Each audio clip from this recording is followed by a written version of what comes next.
Howdy, guys, and welcome to Celebrity Big Brother Season 3. Welcome to Cliff Notes from outside the Big Brother house, and welcome to night number 17 of the Overnight Feed recaps. We're down to 7 people. It's only taken 17 days to get down to 7 people. Man, a regular season, you'd be months into the process before you got here. Yeah, what, 2 months or so? Yeah, but anyway, we're down to 7 people. Means there's not a lot of targets out there. That everything that happens, every one of these competitions, everyone is at risk. Everyone's dependent on whether their side's going to win or not. So we're here to talk about what happened last night. Let's start off. First of all, as a quick recap, we already knew, and we talked about the feed recap yesterday, we knew that Shanna had won the veto. But until we saw the episode last night, we didn't know exactly what kind of competition it was. Well, it turns out it was a snowflake stacking competition. You had to charge up a clock, go run over, stack up snowflakes. If the clock ran out before you went back over and recharged the clock again, you were disqualified. Shanna won this thing, and she did a good job. She stacked, if I recall, 22 snowflakes before she locked in her time. Almost everyone else, it seems like, got disqualified because they were so focused on building the snowflakes that they forgot about the clock, and they lost. It was a fun competition, but Shanna's won it. Now, when I did my season of Big Brother, I competed in every single competition except 2. And this happened to be one of the 2 that I didn't compete in. So I never stacked. In our case, I think it was froggies or something, but in this case, snowflakes. I didn't get to compete in it, but it was fun to watch, fun to cheer people on. But anyway, Shanna won the veto competition. As we know, she took Carson off the block, which led to Chris Kirkpatrick getting backdoored by Shanna, or actually nominated by Misha. And last night in the episode, we had the eviction vote. I don't think it was a huge surprise. Maybe that it was unanimous, but not a huge surprise. Chris Kirkpatrick is evicted by a 5-0 vote.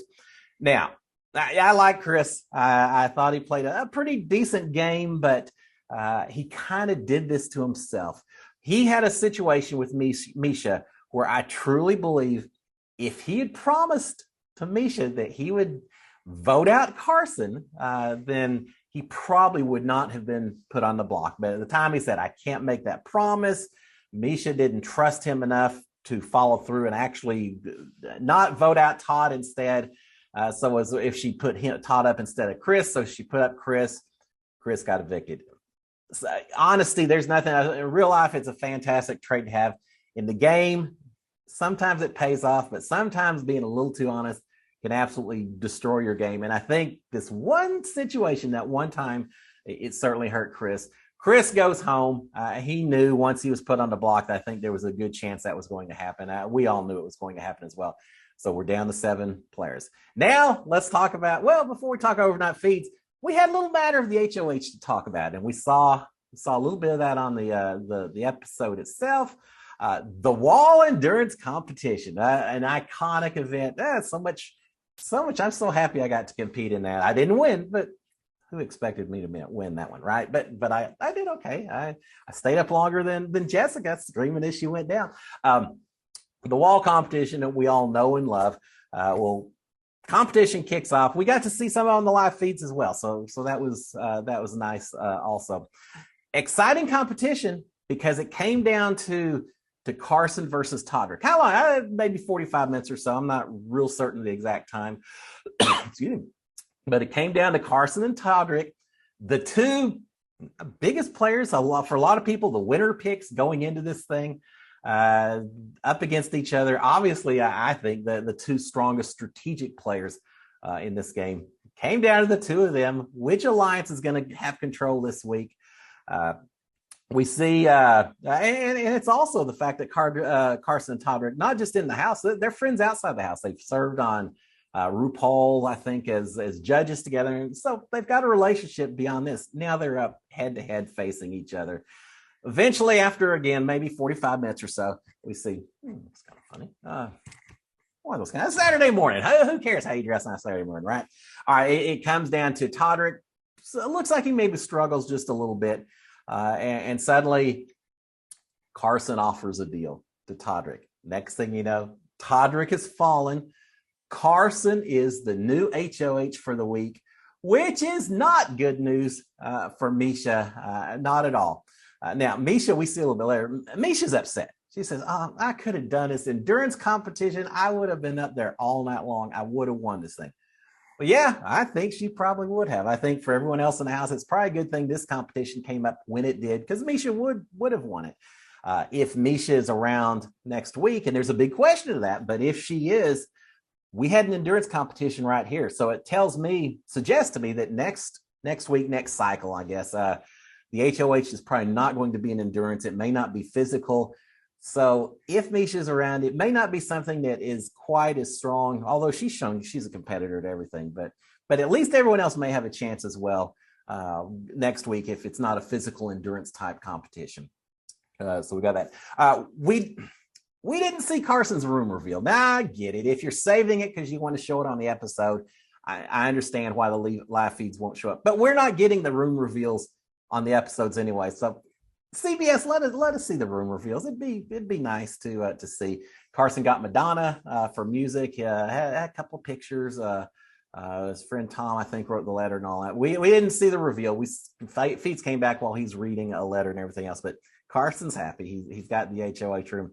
Yeah, we talked about Misha being the big threat, but Carson has now won a veto and an HOH.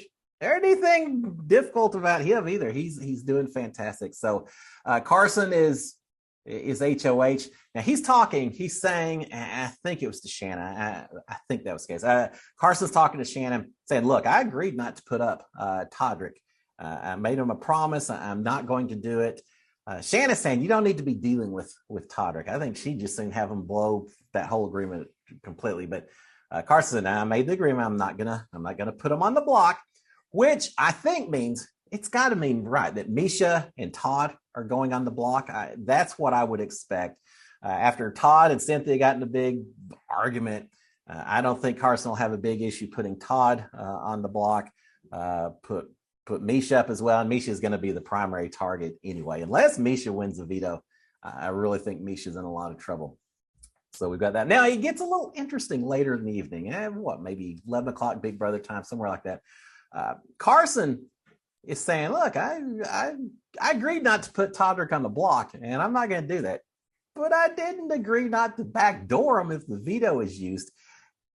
I'm not sure that Todrick would necessarily agree that was the terms of the deal that they made, that he could still get backdoored. I think if Carson does that, Todrick's going to be a little bit surprised. Todrick thinks he's safe this week, that he's, way I say that. There is a possibility that if Lamar won veto, for example, and pulled Misha up, there could be situations where Carson basically would be forced to put up Todrick as opposed to Shanna or Cynthia. And he's not going to do that. All right. Ding, ding, ding. We've got a new alliance. It was formed within the last 36, 48 hours or so. They've been a group together already. Cynthia, Shanna, and Carson. We knew they were working together. Shanna kind of declared herself once she used the veto and all that. But now they have an official name. The Twisters. Okay, I can live with Twisters. So we got those three. Carson isn't going to put Cynthia or Shanna up. We know that. So Todrick knows there's a small possibility. But I don't think he thinks that Carson would put him up unless absolutely forced to do it. Now Carson's saying, well, there may be some wiggle room in there. I tell you, Big Brother, unless you've got an attorney going over this thing and looking over, unless you have a discussion of an hour or so, people are always going to look for loopholes. So keep that in mind if you're ever on the show. Most deals, they're tough to get people honor. Some people honor them more than others do, but Carson's already looking for that loophole. So we've got that. Let's see. Shanna's saying, now here's something. Shanna's thinking different scenarios, and Shanna's saying, look, if Todrick wants to work with us, the Twisters, he needs to let Misha go. Even if he wins a veto, he needs to not use a veto to show us that he's willing to work with us. Just say goodbye to Misha. Let her walk out the door if he wins it. No way whatsoever. Todrick's got to know that he's going to be low man on the totem pole with these other three if he ever tries to work with him. I don't think that's ever going to work. If he wins the veto, he needs to save Misha. He'll be safe because he won the veto, and they live to fight another day. Two strong players that can take control of the House. Now, he doesn't need to not be using the veto. I disagree completely with Shanna, but make the argument. I'm not buying it, Shanna, whatsoever. Now, what final thing? We hear Todrick talking a little bit later. He's saying, look, if I didn't make the deal with Carson, I could have stayed up there a little bit longer. Sometimes people say that, but they make deals because they know they're not going to really have much of a chance at this point in time. And I think that may have been Todrick's case. But it's got to have Misha a little bit perturbed that Todrick did a deal in the first place, right? That he's basically throwing her under the bus. He's horribly damaging her game by making this deal with Carson as opposed to trying to fight it out and win up there. So it's got to make her mad. And if she now hears that he thinks he could have maybe stayed up there a little bit longer, that's got to make her even a little bit more upset. It tells me that Todrick already has somewhat abandoned Misha. He sees the writing on the wall. He knows what's going to happen. So he's already mentally distancing himself from Misha and trying to protect her game whatsoever. He's making it clear, I think, that it's all about Todrick, which it should be. I mean, yeah, you work with your partner as long as you can, but when they're gone, and you make new moves.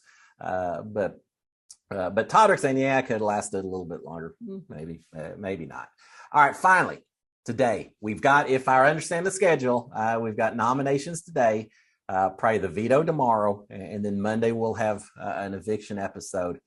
So nominations today, veto tomorrow, about time for OTEV. Hey, that'd be fun, right? I'm ready to see OTEV. I'm ready to see Zingbot come in this house. Does Zingbot go after the celebrities? I just couldn't remember from the first two seasons. While y'all watching, let me know. Did we have Zingbot show up in the first two Celebrity Big Brother seasons? I hope so. I think Zingbot could have a little bit of fun with these people. I hope these celebrities have thick skin if Zingbot shows up, though. Now, scenarios, and we'll talk about it more tomorrow, I'm sure, once we know for certain who's on the block. But assuming Misha and Todd are on the block, a Todrick win would be interesting. He could pull Misha off, and probably then at that point it would come down to Lamar and Todd on the block. I would think Todd goes home at that point in time. But regardless of that situation, then come next week, we've got Todrick and Misha over here. We've got Shanna and Carson and Cynthia. I don't want to leave her out. That was the three of them over here. We've got two strong groups, and whoever wins that next HOH is probably going to dictate the rest of the game and figure out who's going to be making it to the finals. We're that close, guys. So this is going to be a fun veto. I'm ready for it, but we'll talk about that again tomorrow. Guys, y'all have a fantastic Saturday and enjoy the weather. Get out and enjoy life. I will be back tomorrow. We'll talk a little bit about the nominations and a little bit more about this veto coming up. Until then, guys, SKD 143, y'all have a great one. Cheers, my friends. Bye.